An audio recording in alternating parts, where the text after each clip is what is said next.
Return home to yourself. This is your space to reconnect, to realign, and to embrace the fullness of who you are. Welcome to the Return Home podcast, where we're diving deep into all things womanhood. Unfiltered, honest, and empowering. Let's get into it. Great. Ladies and gentlemen, this episode is going to be raw, unfiltered, and just like us. We are talking on a subject of religion and sex and all the things in between. It's going to ruffle your feathers and possibly piss off a few people, but we're here to be authentic and we're here to challenge your mind. We're here to challenge your beliefs, and you can take what you like and leave the rest. Whatever resonates with you is for you, and whatever doesn't isn't. But do your research. Let's get going. Yeah. But there's this whole, I've been listening to, I'm just on the first one, it's a 5-part series, but this woman explaining like quantum physics and the Trinity, and how like the Trinity, everything in nature has to have a masculine and feminine. And so God the Father and then the Holy Spirit is the feminine essence.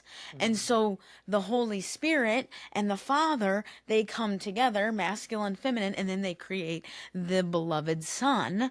And that's how everything is in nature. And so, and then she also talks about how Jesus spoke in Aramaic. That is the original language, which you probably, when we were first awakening, I think you were that guy on YouTube that was super weird. I think he was explaining this. Yeah, he was. But the Aramaic language is energetic language. And so how he spoke was through energies. And so it's like the kingdom of heaven is within you. It's literally a state of being. Yeah, the issue is not what there is. The issue is what's being taught. Yes. So religion is taking what was actually originally written. First of all, it was rewritten into English. And when they transferred it to English, they rewrote it exactly how they wanted it to be translated, because none of that translated correctly, even going back to the Adam and Eve apple. It wasn't an apple, but okay, we'll just keep moving on from that. So also, just dug into this, and I want to dig into this more because it kind of goes with more of the sexual research we've been doing. But they used to call women virgins, not because of their sexual status, but because of their holiness status. So Mary was not a virgin. She had sex. We all know it's biological. You have to have sex to have a child. They called her Virgin Mary because her holiness status, her intuition status, her goddess status in that area at that time made her a virgin. It wasn't because she had never had sex before. So that goes to explain more and more. The more we learn about actual history that's not being taught, the more we realize that these documents that we're reading, they're not false. They're being taught falsely to create Confusion. Well, no, it's actually the opposite. It's so there is no chaos, because without religion, there's chaos, because everyone can believe what they want. They have the freedom to do what they want. But once you make it to where there's a heaven and a hell, and you have to follow sin or no sin, or you have to, it cracks me up when people are like, "Oh, you got to come to church with us because, we're concerned for your soul."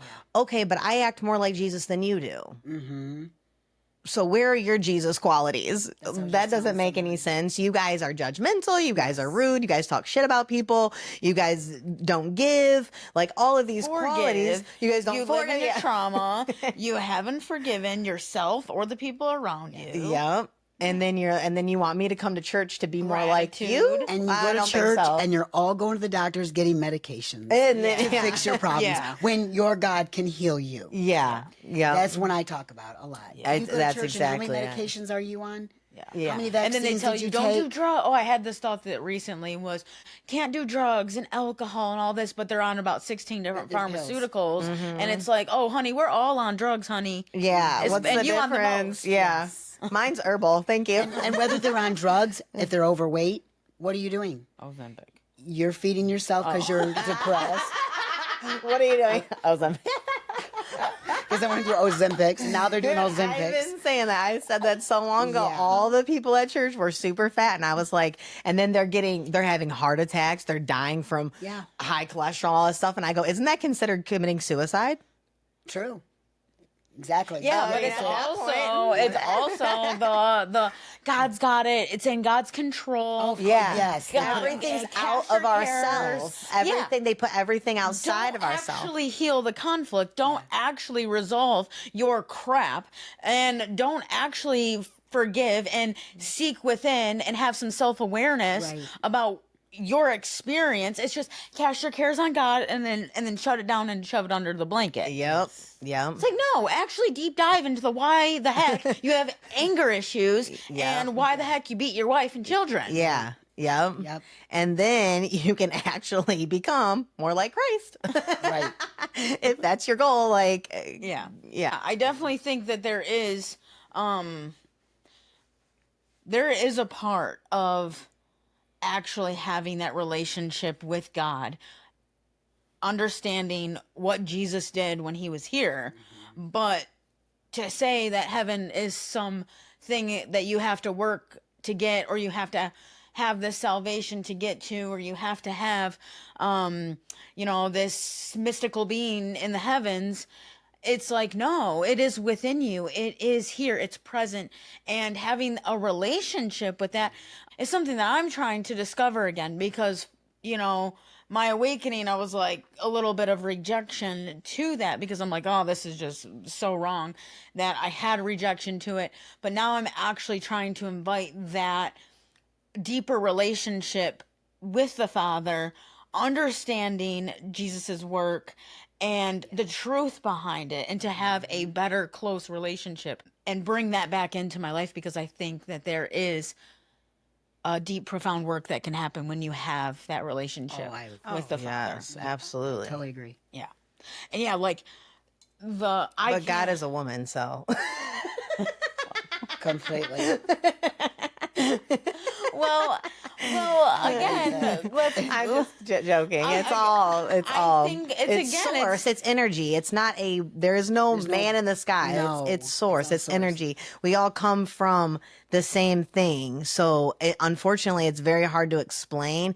And probably the only way to explain it is to envision a man in the sky, but that's not what it is. And when people actually are in tune with the energy within, is once you're in tune with that, then you'll understand we don't have to we don't have to look externally. I keep saying it, I guess it's hard for other people to understand, but you don't have to build a relationship like with God.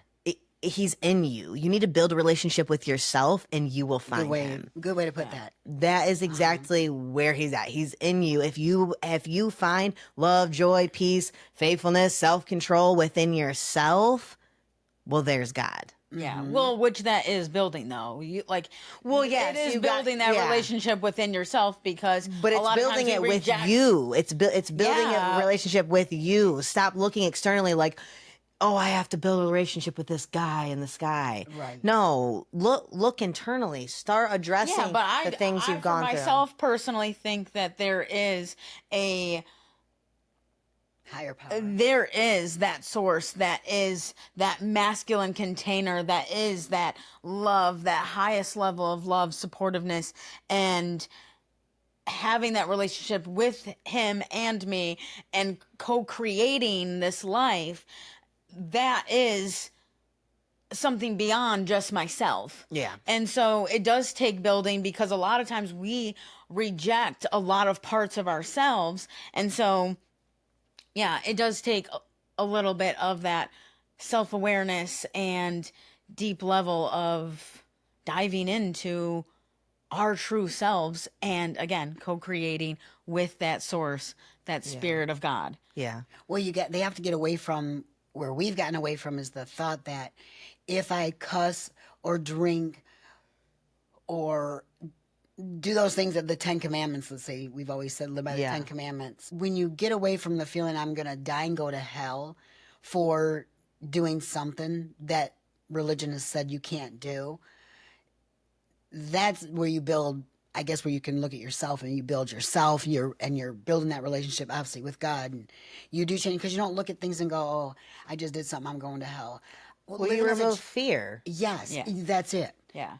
But Growing up as a again, child. I think that when you develop that deep relationship of self-awareness, you do actually develop into the person that doesn't actually drink, Yes. doesn't do drugs, that's what I was has gonna get to. highest form of gratitude, is not shutting down their emotions for drugs. Right. You actually become very sober, and you actually become that forgiveness and that embodiment of gratitude and that love.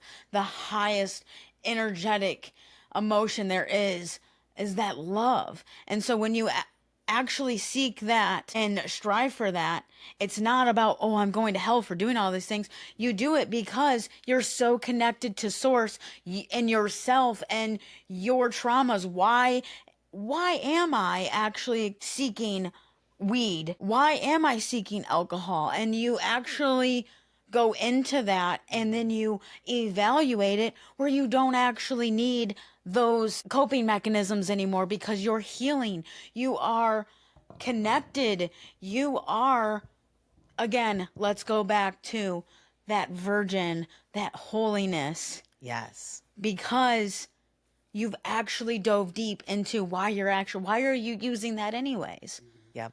Well, when you're constantly trying to make it to heaven and you're trying to impress God and people, the pastor, you go to church, you see people, that's all they do. They want to be right there with the pastor because they feel like they're holy too. And when you stop feeling like I'm going to die and go to hell for something I did, because I know when we started changing and getting rid of religion, which was a long time ago, then we came into spirituality, I feel like a whole different person. I feel calmer. I don't feel the anger that I was feeling all these years. I have learned to deal with the trauma. Where you go to church and nobody wants to deal with it. You get up to the altar and have somebody pray for you.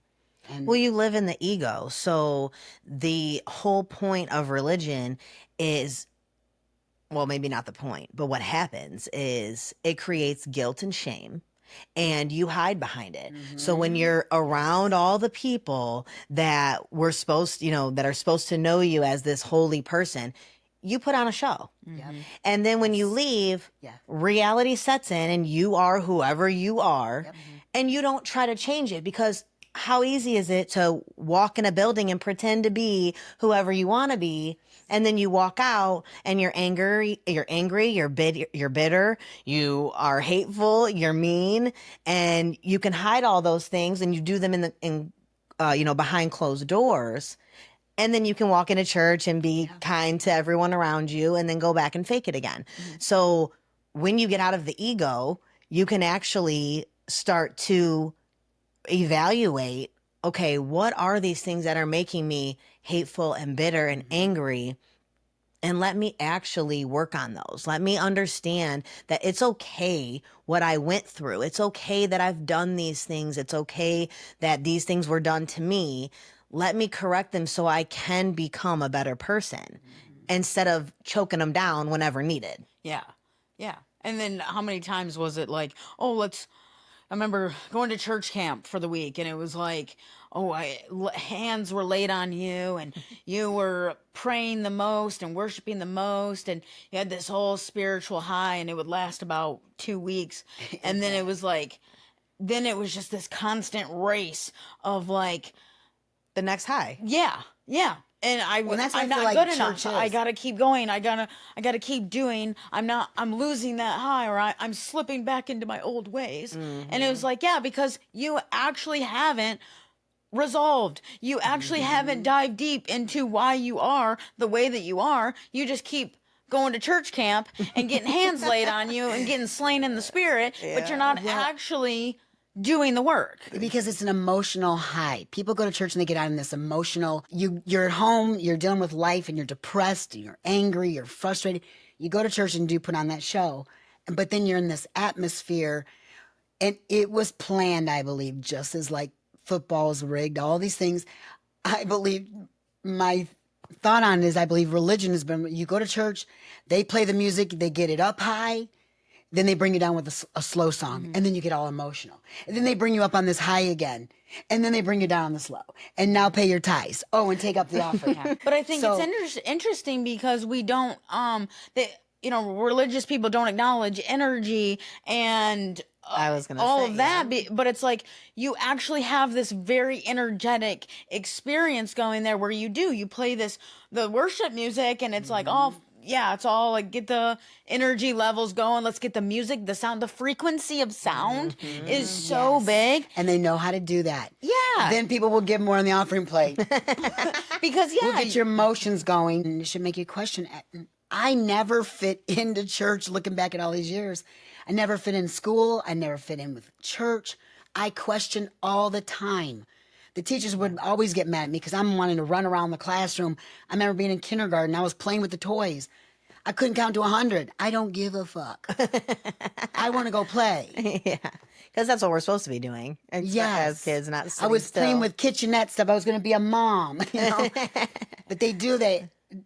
Religion and churches, I just noticed they get you all your emotions you're up and down. Yeah, and it's all this energetic emotion and feeling that comes in, and again, it's that lower level frequency of guilt, shame, I'm not good enough, worry, fear. Let's get you down in these low frequencies. Feel bad about yourself. Instead of finding what are the highest frequencies, gratitude, love, forgiveness, joy, and actually taking your situation, whatever rough life you got going, and turning it around, and let's find gratitude for the situation. Let's find the forgiveness. Let's find the joy and go into that frequency. And you might not actually need the weed or the alcohol or the anger or the hitting your children and daughters and and wives. You might actually become a better person when you turn your worries and sorrows into gratitude instead of, I'm going to just stay in this low frequency. This pastor who's holier than thou is going to lay hands on me and I'm forgiven. Yes. Yeah. And I don't have to do any of the inner work. Yeah. Oh, it's the easiest way out. It is. I'm forgiven, so they can do whatever they want, and then they say they're forgiven because they said a prayer, and then they never have to actually correct themselves. Nope. They never have to actually do the work. They just live on coping and pretending and hiding from the world of their true self. And then let's get into the fact that it's an absolute degrading of the feminine. Like, that was where my awakening became, is when it was, because the Bible says this, women are bound to have terrible births and their birth pain is going to be tenfold. And they don't even know all that's because fake. the woman, she ate the apple. She ate the apple. And then I started finding out that women were having orgasmic pain-free births. And I'm like, interesting. Yeah. And Taught to suppress. and so it was the woman's fault that, oh, yep, you're bound to having these terrible births. And now look at the obstetrics unit who can give women terrible traumatic births. And it's like, oh no, this is what we're bound to because Eve ate the apple. It's like, no, actually birth can be orgasmic, can be pain-free when you actually heal your shit. And you heal within you heal your sexual abuse. You heal the separation conflict you have. When you heal from the abandonment and rejection from your father and from your partners. When you actually do the inner work to what's happened in your womb space, you actually have the availability to have orgasmic pain-free birth. But because some man changed some wording inside the Bible and then preached it and preached it and preached it, Now everyone thinks, all women still live in the shame and guilt of fucking Eve. Yes. Yeah. Yep. Yeah. Yep. And another thing with guilt, shame, fear, all of these things, we all began to have guilt and shame and fear was through our sexual energy and through that life force energy that actually is the most creative, the most powerful source within us is our sexual energy.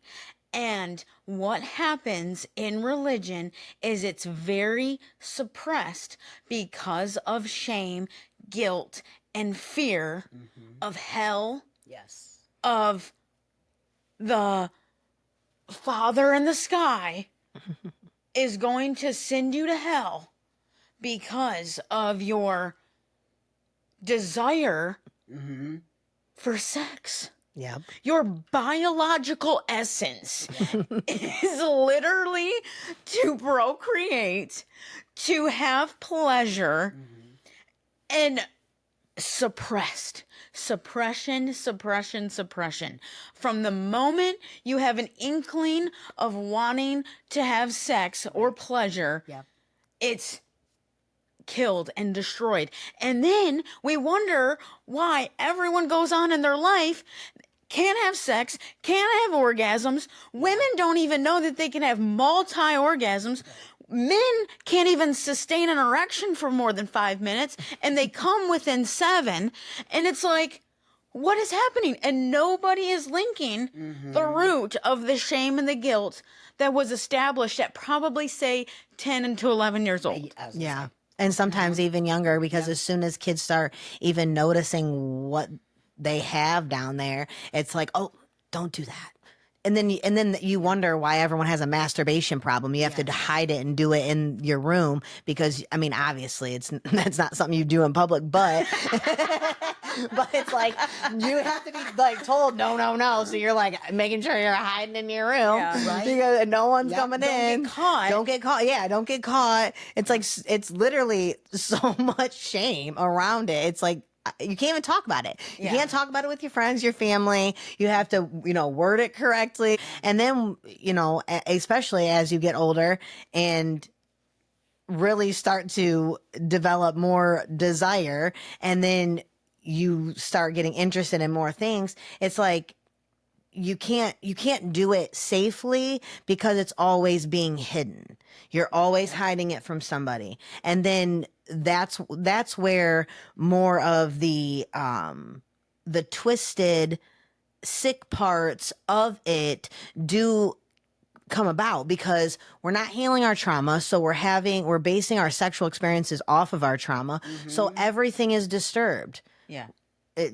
He- Or we start diving into pornography because we can hide that, and our curiosity is so suppressed. So like, let's just watch it on the TV screen, and then we get all these distorted views, and we're watching basically trafficked girls get bent over by creepy men. Yep. And then we wonder why there's blocks in our marriages and in our cheating, relationships. infidelity, all of those things all come back to. Because instead of teaching, they say in the Bible, you're not supposed to fornicate.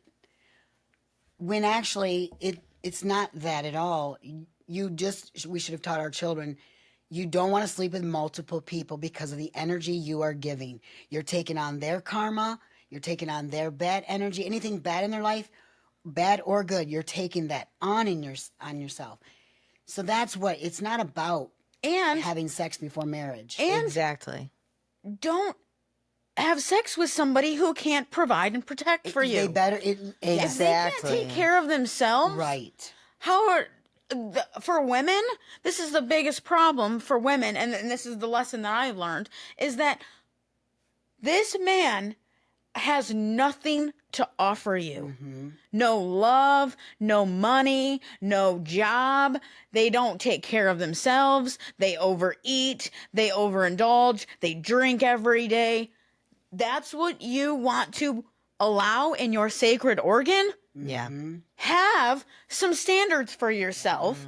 And when you sleep with somebody who's energetically not, well, they probably are on the same place. That's why you're probably sleeping with them. Right. But sleep with somebody who has something to offer you. Yeah. Because, yeah, you might end up getting pregnant. And if this man doesn't have a job or any ability to take care of himself, how is he going to take care of you and a child? Exactly. So have some self-respect, have some standards, and treat your womb as the sacred organ that it is. Well, I think it's in our biology to want to have a man and want to take care of a man. We're nurturers, Completely. we're lovers. So that is our biology. Unfortunately, yeah, you're just not picking the right ones. And unfortunately, there is a large number of men out here that are pieces of fucking shit. and That's that's the literally what it That is is. another Like, problem. unfortunately, Create a masculine container for yourself yeah. in the meantime. Yes. Like, don't choose crappy, shitty men. No. Like, wait patiently, have standards, create that masculine container, but stay in your feminine. Be still that feminine essence. Don't lose your feminine essence, but create that security, that loving kindness, that protection around you to where you're not fuckwithable, Yep.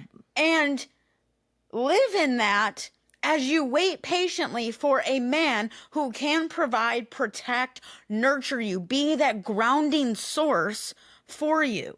And that's the important part, because until you can do that and hold that for yourself, you will let anyone walk in and out.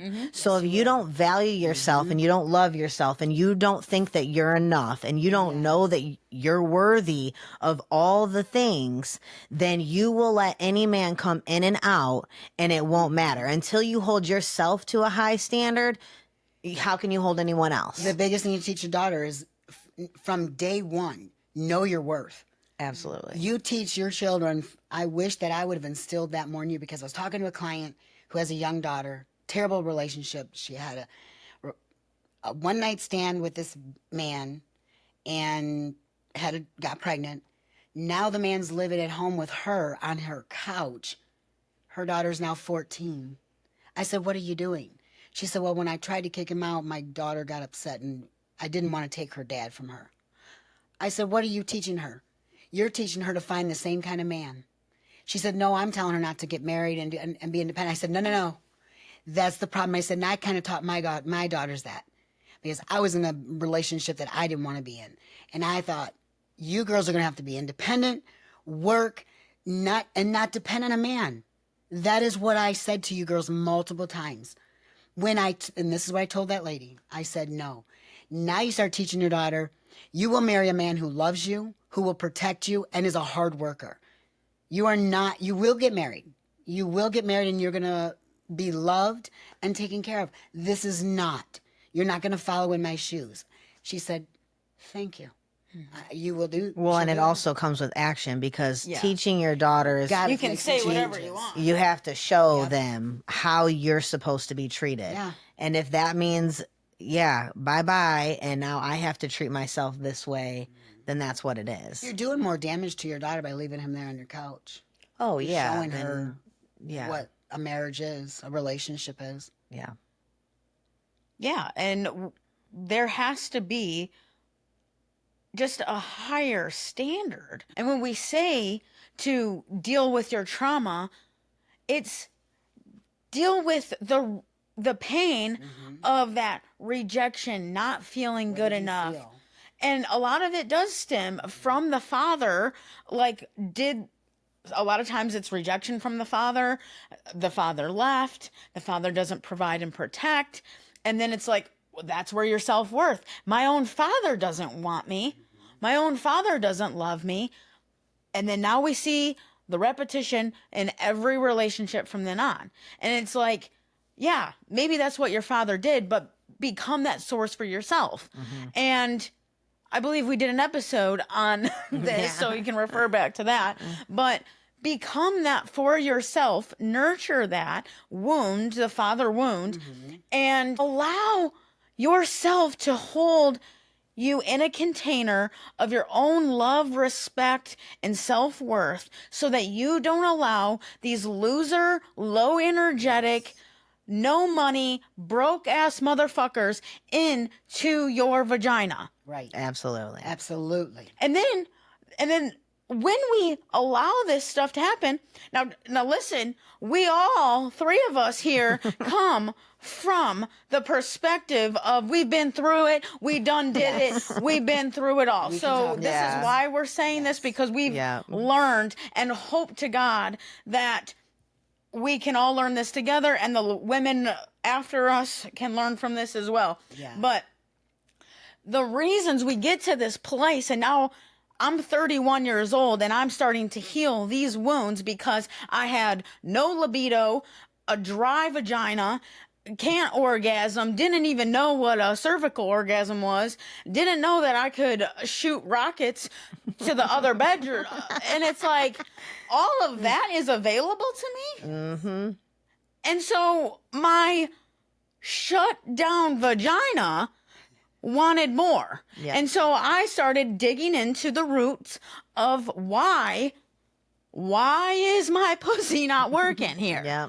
And so as I dug into it, okay, had to heal my father wound, have to heal the rejection from past relationships. I had to heal the low vibrational men that I allowed in my body. And now I have the greatest man that I could have ever asked for, that loves me, nurtures me, and holds me. And now I'm healing this with him through sex. Yes. Yep. Through sex, I am healing this. Yeah. And a lot of times what it looks like when we're having sex is me crying because I'm healing and healing and healing.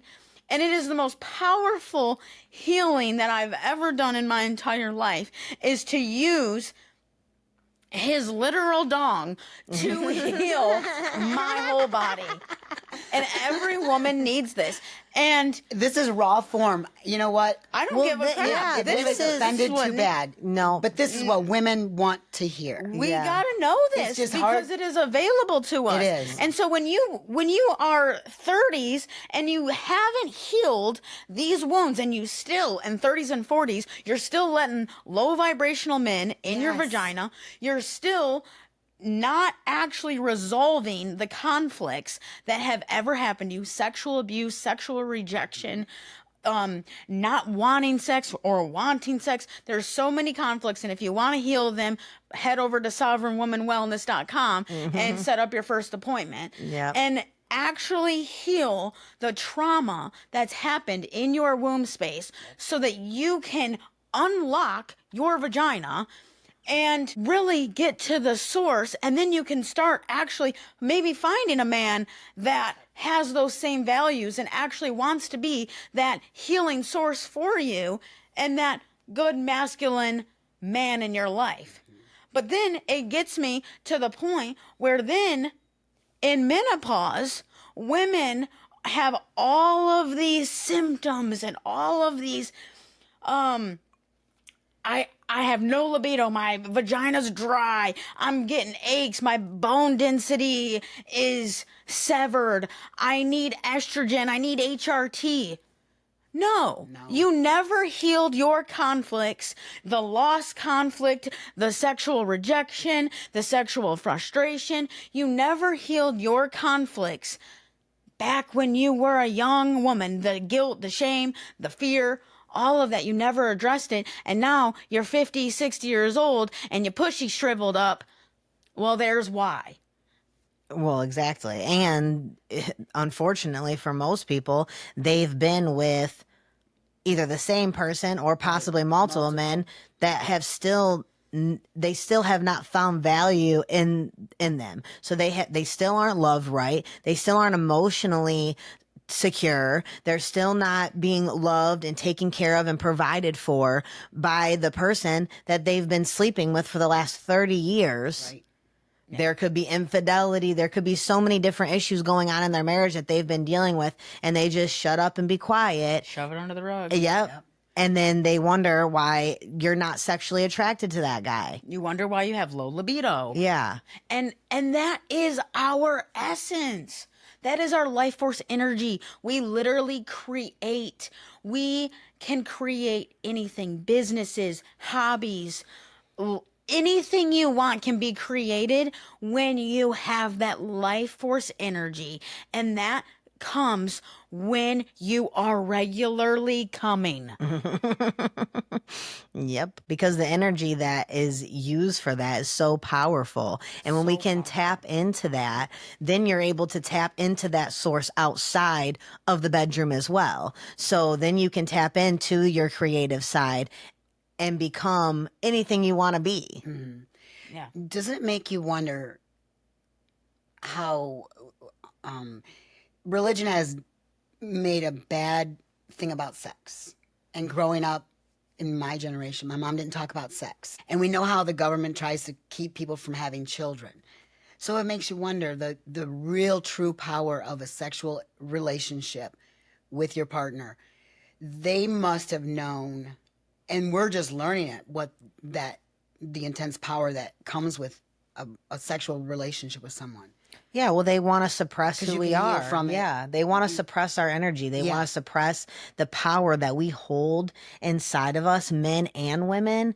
We hold such a great power that the elite would lose theirs if we Yes. could tap into ours and actually express it the way that it needs to be expressed. There would be no controlling us. Right. And not to say that we're all evil beings, because I think if we could really tap into our own power and our divine energy, then I think the world would be a much greater place. Oh, it would, yeah. But because it's all suppressed and we all have to walk around hiding who we are and being shameful of who we are and being shameful of our desires, then we don't have that creative, that life, that love, that powerful energy that is being expressed all the time, because we're trying to hide from it. Where everyone's telling us, suppress that, keep that in the closet. It's all being suppressed. They want to keep us in a low vibration. That's all it is. Well, what's the big word that floats around for the sexual woman? She's a whore. Yeah. You're a whore. And so any woman that has any sexual energy, oh, nope, judgment, she put an A on her chest or whatever the heck that is. Because God forbid she has that sexual life force that is moving through her body, and and this doesn't mean that you're putting your titties out everywhere. This doesn't mean you're walking around with your nipples out all the time. No. Well. No, there is still, again, find the standard, find that standard. Like, not every man has access to this holiness. Don't give access to it. Yeah. Stop giving men access to this. Yes. They have to earn it. Yes. Yep. Yes. Like, We are powerful.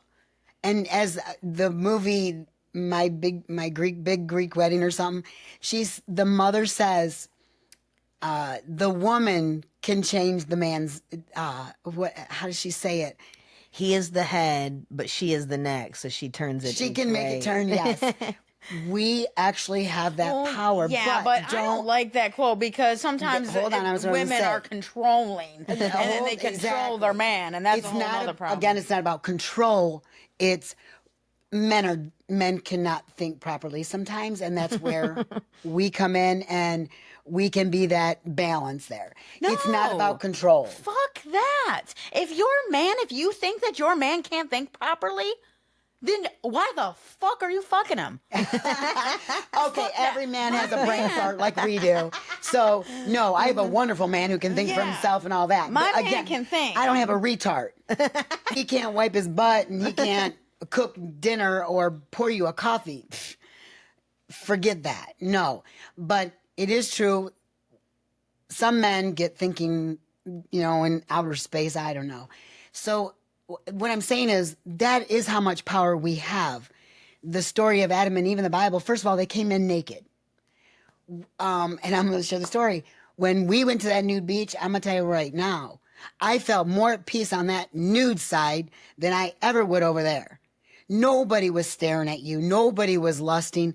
Over there, everybody's looking, oh, look at her in that bathing suit. Oh, her butt's too big. Look, what's he wearing?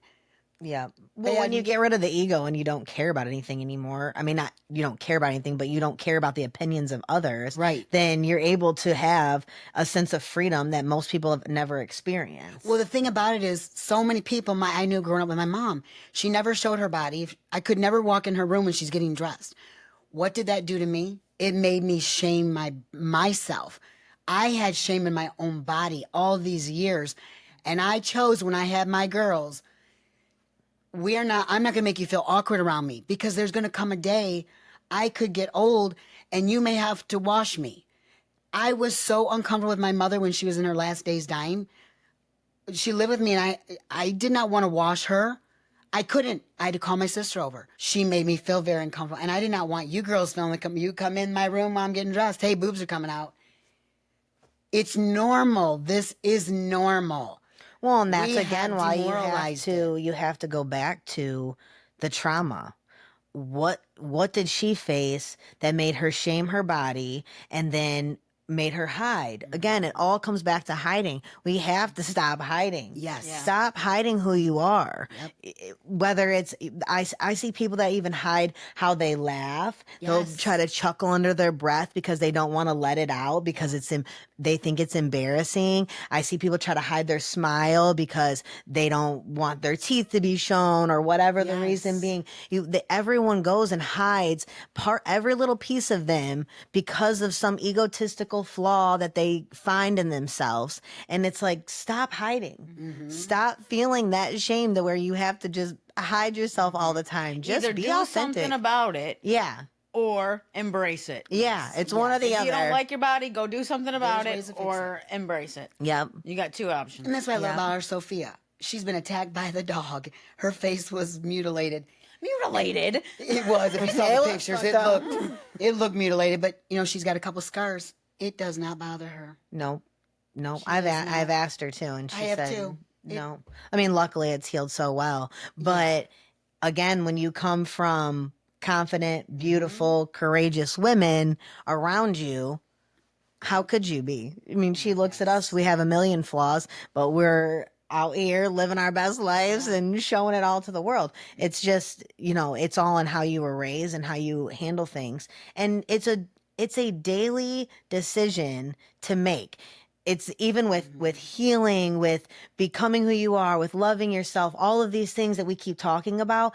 It's a daily decision. Every time my fucking feet hit the floor, I have to say, I'm going to be authentic today. I'm going to do exactly what I want to do, exactly what I need to do, and I'm going to be exactly who I am in everything that I do. Yep.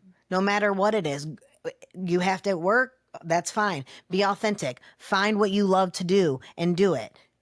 If it's something that you don't really want to do, figure out a way to get out of it or embrace it and do it the way you want to do it. I just took on a job. We got an apartment building downtown, and we had someone in the company has to go every single day to test this pool and correct the water levels. Well, as soon as we got it, and the lady was like, you got to come there 7 days a week. I was like, there's nobody in this company I trust to do that besides myself. But I go there and I love it. I show up, give my keys to the valet. All the valet knows me now. I have to get walked up. They don't give you badges. I have to get walked up by the guy. So every day, hey, everyone knows Some me is now. Hollywood. I come in there. I got my Louis Vuitton bag as my work bag. But it's like, do everything you want to do or everything you have to do in the way that you want to do it. And then it will be fun. Yes. Mm-hmm. Yeah, And you're right. like, change your perception of it. Like, you could go, oh, I gotta go downtown every day. I gotta do this. And it's like, actually change your attitude. And this is what I've been working on myself, because So have I. the last 2 months I've been actually sick of my own attitude. I've been so in the low vibrations, just negative complaining, nothing is good enough. And I reached a level where I was just like, oh my gosh, I can't even enjoy my own presence. So actually changing my attitude towards everything and seeing what that can create for me. And this will be a silly story, but Tony and I, we started fishing a couple weeks ago. We love fishing. And the first couple times we went, like, I didn't catch any fish. And the whole time, like, I'm bored and I'm just like, don't catch any fish, blah. And it changes the mood. And Tony's like, luckily he's pretty grounded. So he's like, whatever, I'm going to have a good time. But you could tell that it was just like not that fun out on the boat. And as I started I'm like, I'm shifting my attitude. Like, I'm sitting on a boat in this beautiful lake doing nothing, like, and you're complaining, like, what the heck? So we went out and I was like, all right, I've changed my attitude. I don't care if I don't catch fish. I'm here to have a good time with you. This is going to be amazing. Both times I have caught fish, and this last time I catch this friggin' 26-foot pike. And it's like, this is what happens when you simply change your attitude into joy, gratitude, thankfulness, and stop. You will find any reason to complain. And literally, there are no problems that are that serious. They're really not. Yeah. Yeah. Shift your attitude and live in the gratitude and watch what happens in your life. Well, and I thought the other day, because I kept trying to figure out, like how to not overthink, how to not overplan. That's my biggest thing. I'm always worried about the future, worried about what's going to happen in this situation. It's always overthinking. And I kept asking myself, like, how do I stop this? How do I, what the heck has happened to me in my childhood or whatever that has made me overthink and create all of these fears and worries and whatever. And I started thinking, I'm like, you keep thinking about all the things you don't want to happen. You don't have time for that. Think about the things that you want to happen and keep saying, this is how it's going to be. I want this to happen. So this is how it's going to happen. And ever since I've been saying in my head, like, this is how it's going to go. I'm talking from the littlest things to how my outfit works out, to how work works out, to how, life plays out. Everything has been falling into line exactly how I want it when I started actually thinking about the things that I wanted instead of the things that I don't want to happen. Yeah. Because the energies that be don't know the difference between what you want and what you don't want. They just know what's ruminating Cycling in your mind. head. Yep. So, yeah, of course that's what's happening. Yep. And again, it's getting out of these freaking low vibrations. Yep. Well, we went out the other night with some friends of ours, and a couple bad things happened to them, throughout the week or whatever, accident and something else. And as soon as we start talking about the things, he's like, just figures, it always happens to us. No, we can't ever, all the complaints, right? And she goes, this is why it always happens. It's in your fucking head. Yes. It's your fucking attitude. Yep. It's everything you speak that makes this shit happen. She's like, it's all energy. It's in you, and you keep spilling it out on us because that's how you talk. Fucking Eeyore. Yeah. It always happens. It's always going to happen to us. It's like, no, stop fucking thinking that, and it won't happen to you. Right. Yep. And there's this part that I've read recently in a book is that a lot of what is happening is actually what you want to happen. And that sometimes these bad things that happen are because you think you deserve punishment for your actions. You deserve to not have a good life, that all of this is being created. And this is something that I've evaluated in myself recently about, like, not having a kid. This was like a aha moment of, like, part of you is actually wanting this to be the way that it is. And I've had to sit with that and evaluate, how am I creating this to actually be the trajectory of my life? And is there a subconscious belief that I actually don't want a child right now? And diving into that a little bit of, is it because I don't think I'm healed enough? Is it because I don't think I have it all together? And I dove into that, and I'm like, no. Like, That could be subconsciously, but now I'm shifting this, and what that comes with is I'm done doing and doing and doing and doing. I got to fix this, I got to heal this, I got to do that. It's like I'm done. Yeah. Yes. I'm enjoying fishing, I'm enjoying my husband, I'm enjoying being fucked, and I'm going to have a good time until this kid wants to come. Yes. Yes. And that's when it will That's when happen. it'll happen. That's usually what they say. Yeah, because the most important part about life is to enjoy it. And enjoy every bit of it. And I know sometimes that's hard to say because you do have to enjoy the bad times as well as the good. You have to find why things are happening, what things need to change. A lot of times when bad things are happening, there are life decisions that you need to be making to make changes so that those things don't happen again. And they're all eye openers. They're all a call to awaken yourself, to change yourself, to step into a new level. Unfortunately, sometimes it does take the bad, but you have to find the good in it all and then make those decisions to make your life better through it. Yep. Yeah. Every part of suffering is just another point to get you to where you're supposed to be.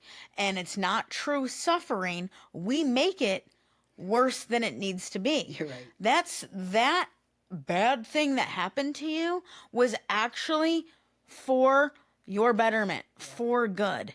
Find it. Find the good in whatever does happen to you. Yeah. I have a friend who's been through a lot in the last few years.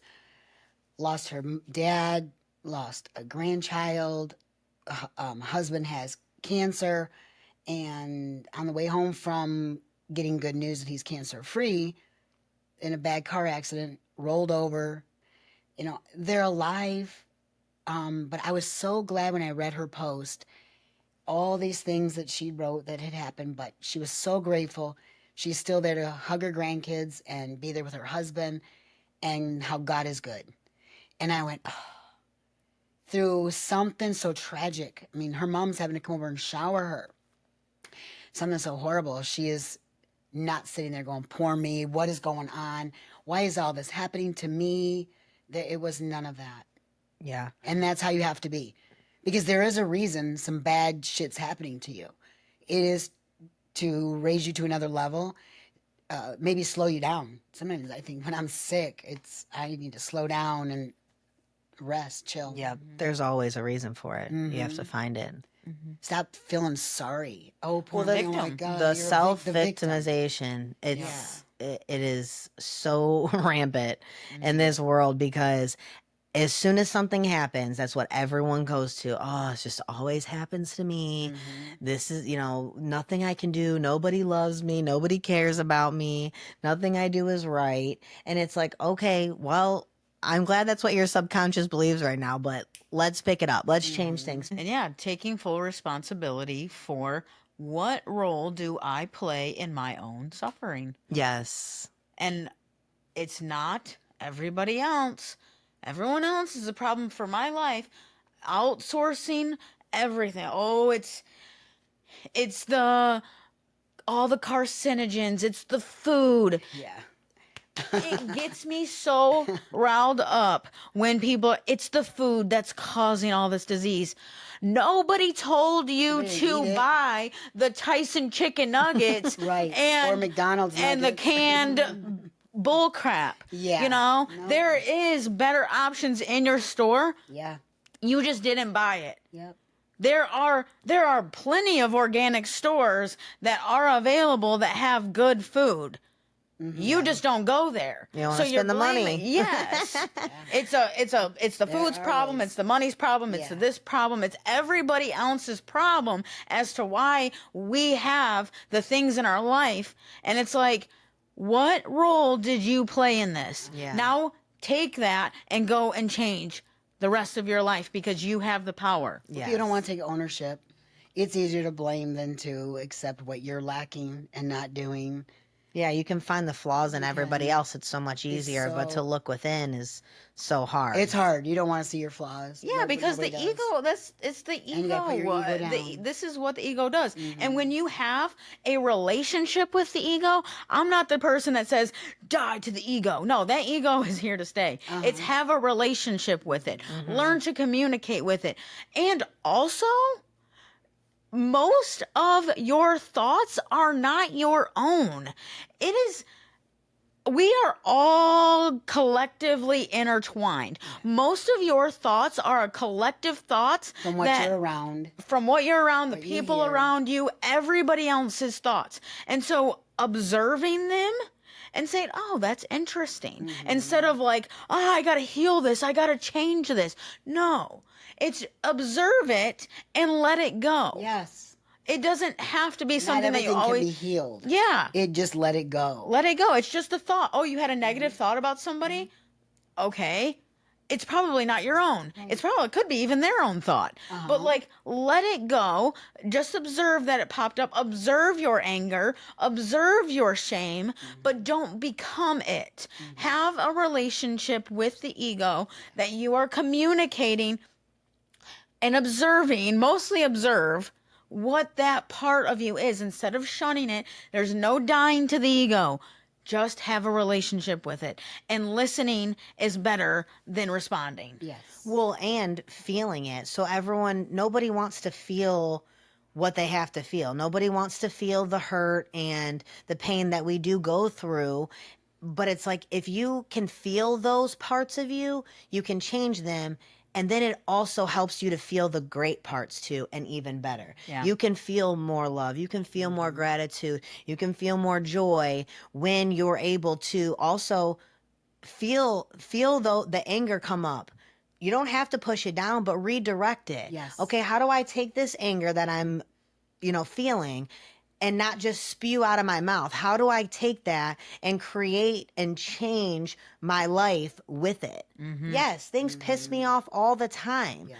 But how do I take that anger and actually create it into how I want to live? Yes. We're all just finding our way back to ourselves, one honest conversation at a time.